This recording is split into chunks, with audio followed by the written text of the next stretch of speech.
Good afternoon, everybody. Welcome back to the channel. I'm Jen, and today we're going to record another story time video along with while I'm reading you a chapter out of the Study in Scarlet from Sherlock Holmes. I will be stitching on Chessie, and we're going to get started. But first, those of you that are new, welcome. If you're returning, welcome back. I hope everyone enjoys the video. I apologize that it is a couple weeks late, but we're back on schedule. Okay, chapter 4. What John Rance had to tell. It was 1 o'clock when we left number 3 Lauriston Gardens, and Sherlock Holmes led me to the nearest telegraph office, where he dispatched a long telegram. He then hailed a cab and ordered the driver to take us to the address given us by Lestrade. There is nothing like first-hand evidence, he remarked. As a matter of fact, my mind is entirely made up upon the case, but still, we may as well learn all that it is to be learned. You amaze me, Holmes, I said. Surely you are not as sure as you pretend to be of all those particulars which you gave. There is no room for mistake, he answered. The very first thing which I observed on arriving, there was a cab that made 2 ruts with its wheels close to the curb. Now, up to last night, we have had no rain for a week, so that those wheels which left such a deep impression must have been there during the night. There were the marks of the horse's hoofs, too, the outlines of one of which was far more clearly cut than that of the other 3, showing that there was a new shoe. Since the cab was there after the rain began, it was not there at any time during the morning. I have Gregson's word for that. It follows that it must have been there during the night, and therefore that it brought those 2 individuals to the house. That seems simple enough, I said, but how about the other man's height? Why, the height of a man, in 9 cases out of 10, can be told from the length of a stride. It is a simple calculation enough. Though there is no use in my boring you with the figures. I had this fellow stride both on the clay outside and on the dust within. Then I had a way of checking my calculation. When a man writes on a wall, his instinct leads him to write about the level of his own eyes. Now that writing was just over 6 feet from the ground. It was child's play. And his age? I asked. Well, if a man can stride 4.5 feet without the smallest effort, he can be quite in the sere and yellow. There was the breadth of a puddle on the garden walk, which he had evidently walked across. Patent leather boots had gone around, and square toes had hopped over. There is no mystery about it at all. I am simply applying to ordinary life a few of those precepts of observation and deduction which I advocated in that article. Is there anything else that puzzles you? The fingernails and the trichinopoly, I suggested. The writing on the wall was done with a man's forefinger dipped in blood. My glass allowed me to observe that the plaster was slightly scratched in doing it, which would not have been the case if the man's nail had been trimmed. I gathered up some scattered ash from the floor. It was dark in color and flaky, such an ash as it is only made by trichinopoly. I have made a special study of cigar ashes. In fact, I have written a monograph upon the subject. I flatter myself that I can distinguish at a glance the ash of any known brand, either of cigar or of tobacco. It is just such in details that the skilled detective differs from Gregson and the Lestrade type. And the florid face? I asked. Ah, that was a more daring shot, though I have no doubt that I was right. You must not ask me that at the present state of the affair. I passed my hand over my brow. My head is in a whirl, I remarked. The more one thinks of it, the more mysterious it grows. How come these 2 men, if there were 2 men, into an empty house? How came these 2 men, if there were 2 men, into an empty house? What has become of the cabman who drove them? How could one man compel another to take poison? Where did the blood come from? What was the object of the murderer, since robbery had no part in it? And how come the woman's rings there? Above all, why should the second man write up the German word rage before decamping? I confess that I cannot see any possible way of reconciling all these facts. My companion smiled approvingly. You sum it up the difficulties of the situation succinctly and well, he said. There is much that is still obscure, though I have quite made up my mind on the main facts. As to poor Lestrade's discovery, it was simply a blind intended to put the police upon a wrong track by suggesting socialism and secret societies. It was not done by a German. The A, if you noticed, was printed somewhat after the German fashion. Now, a real German invariably prints in the Latin characters, so that we may safely say that this was not written by one, but by a clumsy imitator who overdid his part. It was simply a ruse to divert inquiry into a wrong channel. I'm not going to tell you much more of the case, Doctor. You know a conjurer gets no credit when once he has explained his trick. And if I show you too much of my method of working, you will come to the conclusion that I am a very ordinary individual after all. I shall never do that, I answered. You have brought detection as near an exact science as it ever will be brought in this world. My companion flushed up with pleasure at my words, and the earnest way in which I uttered them.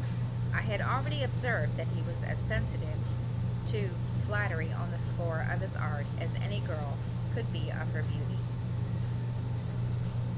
I'll tell you one more thing, he said. Patent Leathers and Square Toes came in the same cab, and they walked down the pathway together as friendly as possible, arm in arm in all probability. When they got inside, they walked up and down the room, or rather, Patent Leather stood still while Square Toes walked up and down. I could read all that in the dust, and I could read that as he walked, he grew more and more excited. That is shown by the increased length of his strides. He was talking all the while and working himself up, no doubt into a fury. Then the tragedy occurred. I've told you all I know myself now, for the rest is mere surmise and conjecture. We have a good working basis, however, on which to start.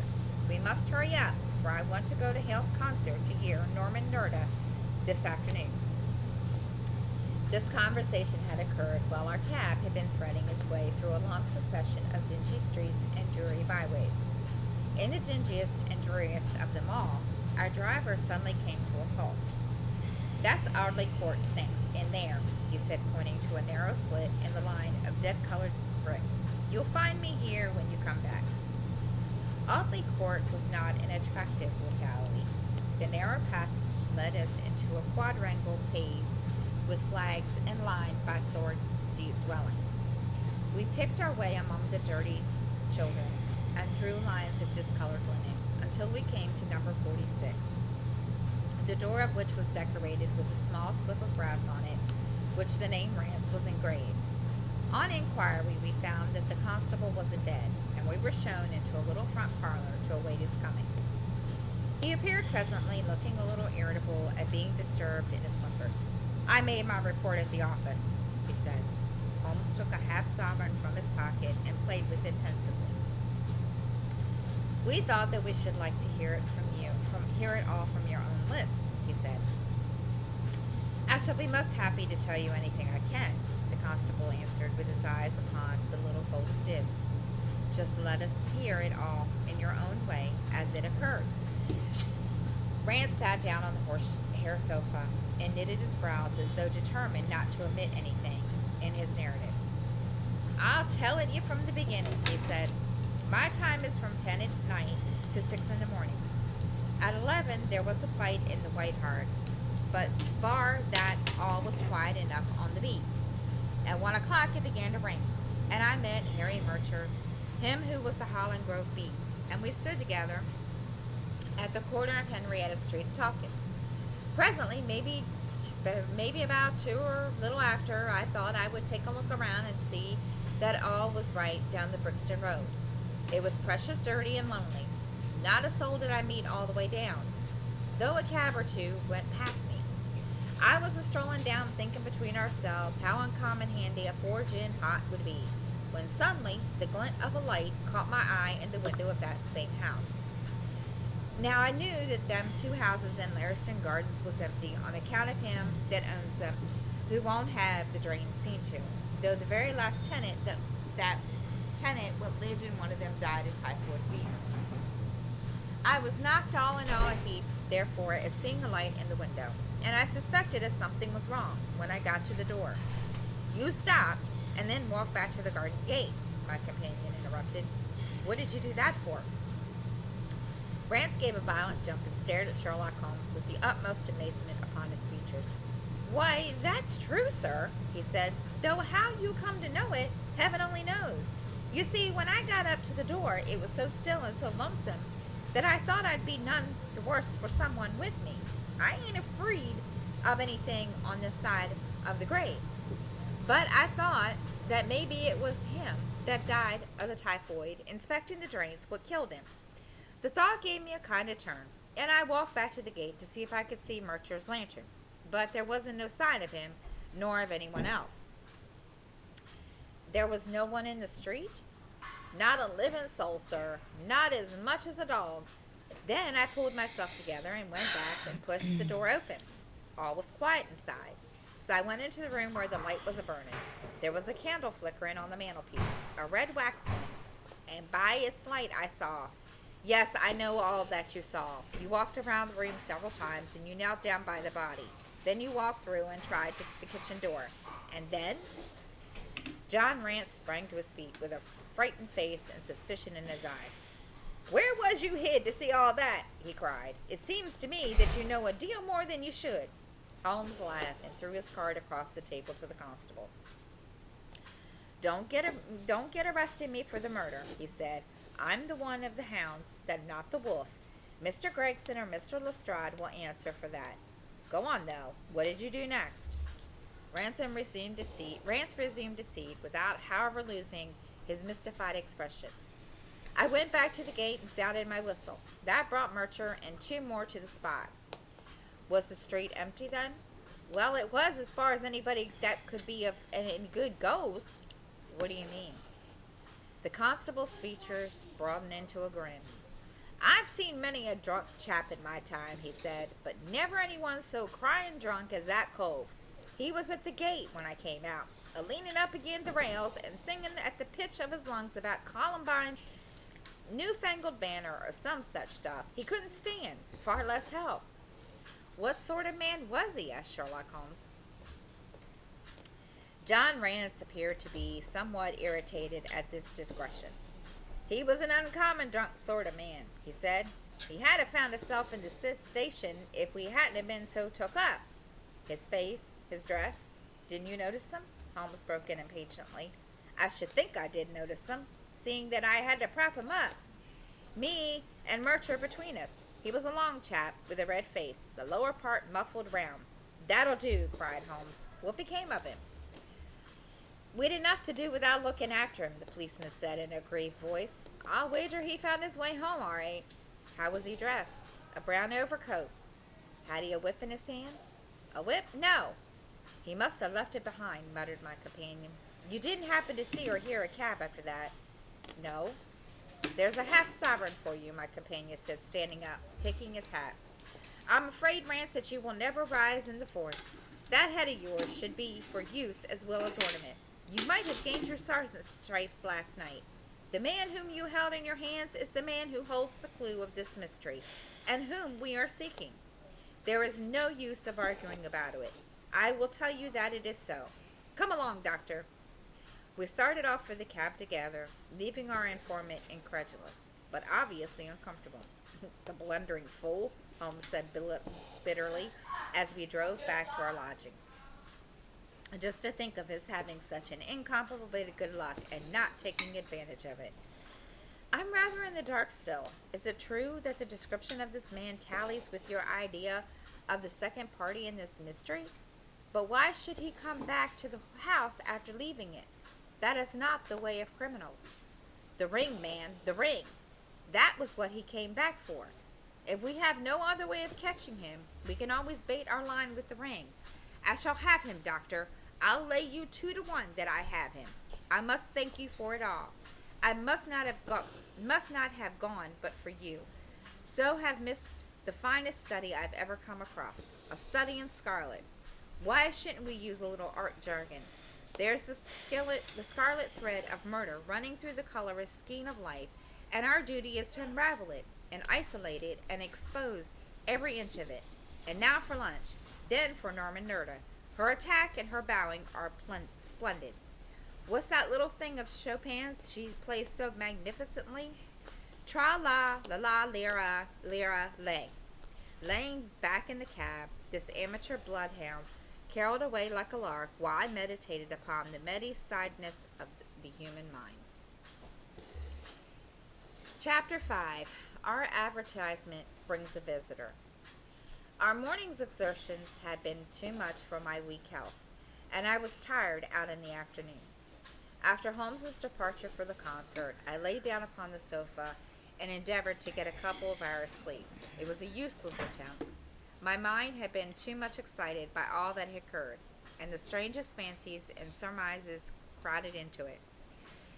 Every time that I closed my eyes, I saw before me the distorted baboon-like countenance of the murdered man. So sinister was the impression which that face had produced upon me that I had found it difficult to feel anything but gratitude for him who had removed its owner from the world. If ever human features bespoke vice of the most malignant type, there were certainly those of Enoch J. Drebber of Cleveland. Still, I recognized that justice must be done, and that the depravity of the victim was no condonement in the eyes of the law. The more I thought of it, the more extraordinary did my companion's hypothesis that the man had been poisoned appear. I remembered how he had sniffed his lips, and had no doubt that he had detected something which had given rise to the idea. Then again, if not poison, what had caused the man's death, since there was nothing wound nor marks of strangulation, but on the other hand, whose blood was that which lay so thickly upon the floor?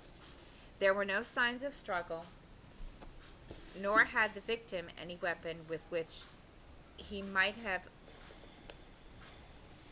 wounded an antagonist. As long as all these questions were unsolved, I felt that sleep would be no easy matter, either for Holmes or myself. His quiet, self-confident manner convinced me that he had already formed a theory which explained all the facts, though what it was I could not for an instant conjecture. He was very late in returning, so late that I knew that the concert could not have detained him all the time. Dinner was on the table before he appeared. It was magnificent, he said, as he took his seat. Do you remember what Darwin says about music? He claims that the power of producing and appreciating it existed among the human race long before the power of speech was arrived at. Perhaps that is why we are so subtly influenced by it. There are vague memories in our souls of those misty centuries when the world was in its childhood. That's a rather broad idea, I remarked. One's ideas must be as broad as nature if they are to interpret nature, he answered. What's the matter? You're not looking quite yourself. This Brixton Road affair has upset you. To tell the truth, it has, I said. I ought to be more case-hardened after my Afghan experiences. I saw my own comrades hacked to pieces at Meelwand without losing my nerve. I can understand. There is a mystery about this which stimulates the imagination. Where there is no imagination, there is no horror. Have you seen the evening paper? No. It gives a fairly good account of the affair. It does not mention the fact that when the man was raised up, a woman's wedding ring fell upon the floor. It is just as well it does not. Why? Look at this advertisement, he answered. I had one sent to every paper this morning immediately after the affair. He threw the paper across to me, and I glanced at the paper indicated. It was the first announcement in the Found column. In Brixton Road this morning, it ran, a plain gold wedding ring found in the roadway between the White Hart Tavern and Holland Grove. Apply Dr. Watson, 221B Baker Street, between 8 and 9 this evening. Excuse my using your name, he said. If I used my own, some of these dunderheads would recognize it and want to meddle in the affair. That is all right, I answered. But supposing anyone applies, I have no ring. Oh, yes, you have, he said, handing me one. This will do very well. It is almost a facsimile. And who do you expect will answer this advertisement? Why, the man in the brown coat, our florid friend with the square toes. If he does not come himself, he will send an accomplice. Would he not consider it as too dangerous? Not at all. If my view of the case is correct, and I have every reason to believe that it is, this man would rather risk anything than lose the ring.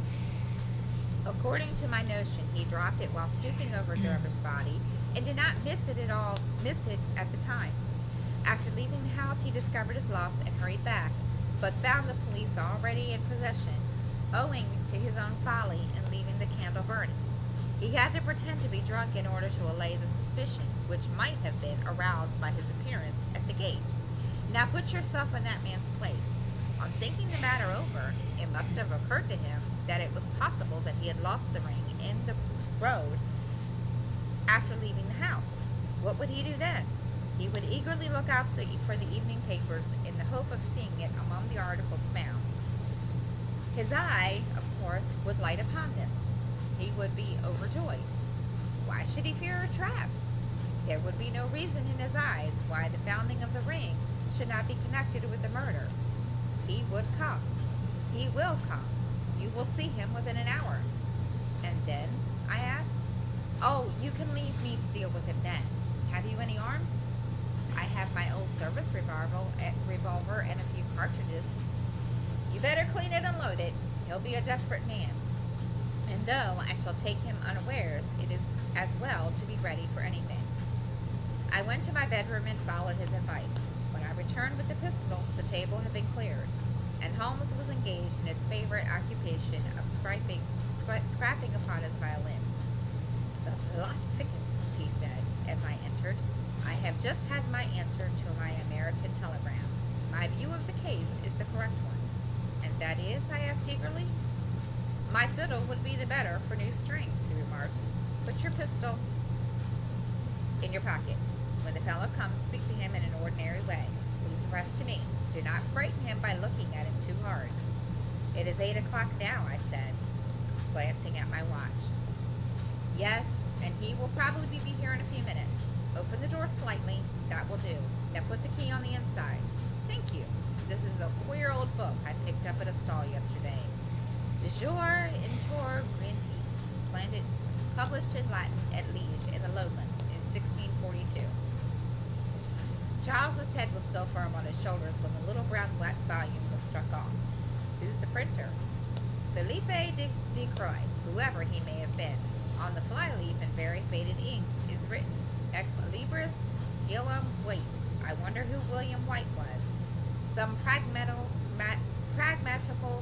17th century lawyer, I suppose. His writing has a legal twist about it. Here comes our man, I think. As he spoke, there was a sharp ring at the bell. Sherlock Holmes rose softly and moved his chair in the direction of the door. We heard the servant pass along the hall and the sharp click of the latch as she opened it. Does Dr. Watson live here? Asked a clear but rather harsh voice. We could not hear the servant's reply, but the door closed, and someone began to ascend the stairs. The footfall was an uncertain and shuffling one. A look of surprise passed over the face of my companion as he listened to it. It came slowly along the passage, and there was a feeble tap at the door. Come in, I cried, and my summons, instead of the man of violence whom we expected, a very old and wrinkled woman hobbled into the apartment. She appeared to be dazzled by the sudden blaze of light, and after dropping a curtsy, she stood blinking at us with her bleary eyes and fumbling in her pocket with nervous, shaky fingers. I glanced at my companion, and his face had assumed such a disconsolate expression that it was all I could do to keep my countenance. The old crone drew out an evening paper and pointed at our advertisement. It's this as has brought me, good gentlemen, she says, dropping another curtsy. A gold wedding ring in the Brixton Road. It belongs to my girl Sally, as was married only this time 12 months, which her husband is steward aboard a Union boat. And what he'd say if he come home and found her without a ring is more than I can think. He being short enough at the best of times, but more especially when he has the drink. If it pleases you, she went to the circus last night along with. Is that her ring? I asked. The Lord be thanked, cried the old woman. Sally will be a glad woman this night. That's the ring. And what may your address be? I inquired, taking up a pencil. 13 Duncan Street, Houndsditch, a weary way from here. The Brixton Road does not lie between any circus and Houndsditch, said Sherlock Holmes sharply. The old woman faced round and looked keenly at him from her little red-rimmed eyes. The gentleman asked me for my address, she said. Sally lives in lodgings at 3 Mayfield Place, Peckham. And your name is? My name is Sawyer. Hers is Dennis, which Tom Dennis married her, and a smart, clean lad, too. As long as he's at sea, and no steward in the company, more thought of. But when on shore, what with the women and what with the liquor shops, here is your ring, Miss Sawyer, I interrupted, and in obedience to a sign from my companion. It clearly belongs to your daughter, and I am glad to be able to restore it to the rightful owner. With many mumbled blessings and protestations of gratitude, the old crone packed it away in her pocket and shuffled down the stairs. Sherlock Holmes sprang to his feet the moment that she was gone and rushed into his room. He returned in a few seconds, enveloped in an ulster and a cravat. I'll follow her, he said hurriedly. She must be an accomplice, and will lead me to him. Wait up for me. The hall door had hardly slammed behind our visitor before Holmes had descended the stairs. Looking through the window, I could see her walking feebly along the other side, while her pursuer dogged her some little distance behind. Either this whole theory is incorrect, I thought to myself, or else he will be led now to the heart of the mystery. There was no need for him to ask me to wait up for him, for I felt that sleep was impossible until I heard the result of his adventure. It was close upon 9 when he set out. I had no idea how long he might be, but I sat stolidly puffing at my pipe and skipping over the pages of Henri Merger's Via de Beaune. 10 o'clock passed, and I heard the footsteps of the maid as they pattered off to bed. 11, and the more steady tread of the landlady passed my door, bound for the same destination. It was close upon 12 before I heard the sharp sound of his latchkey. The instant he entered, I saw by his face that he had not been successful. Amusement and chagrin seemed to be struggling for the mastery, until the former suddenly carried the day, and he burst into a heavy, hearty laugh. I wouldn't have had the Scotland Yarders know it for the world, he cried, dropping into his chair. I have chaffed them so much that they would never have let me hear the end of it. I could afford to laugh, because I know that I will be even with them in the long run. What is it then? I asked. Oh, I don't mind telling a story against myself. That creature had gone a little way when she began to limp and show every sign of being footsore. Presently she came to a halt and hailed a four-wheeler which was passing. I managed to be close to her so as to hear the address, but I need not have been so anxious, for she sang it out loud enough to be heard to the other side of the street. Drive to 13 Duncan Street, Houndsditch, she cried. This begins to look genuine, I thought, and having seen her safely inside, I perched myself behind. That's an art which every detective should be an expert at. Well, away we rattled, never drew rein until we reached the street in question. I hopped off before we came to the door and strolled down the street in the easy and lounging way. I saw the cab pull up. The driver jumped down, and I saw him open the door and stand expectantly. Nothing came out, though. When I reached him, he was groping about frantically in the empty cab and giving vent to the finest assorted collection of oaths that I'd ever listened to. There was no sign or trace of his passenger, and I fear it will be some time before he gets his fare. On inquiring in number 13, we found that the house belonged to a respectable paperhanger named Keswick, and that no one of the name either of Sawyer or Dennis had ever been heard of there. "You don't mean to say," I cried in amazement, "that tottering, feeble old woman was able to get out of the cab while it was in motion without either you or the driver seeing her?" "Old woman be damned," said Sherlock Holmes sharply. "We were the old woman to be so taken in. It must have been a young man, and an active one too, besides being an incomparable actor. The get-up was imitable. He saw that he was followed, no doubt, and used this means of giving me the slip. It shows that the man we are after is not as lonely as I imagined he was, but has friends who are ready to risk something for him. Now, doctor, you are looking done up. Take my advice and turn in." I was certainly feeling very weary, so I obeyed his injunction. I left Holmes seated in front of the smoldering fire, and long into the watches of the night I heard the low, melancholy wailings of his violin, and knew that he was still pondering over the strange problem which he had set himself to unravel. And that's the end of the chapter, guys. Thank you for listening, and I will see everybody next time. Have a good afternoon, guys. Bye.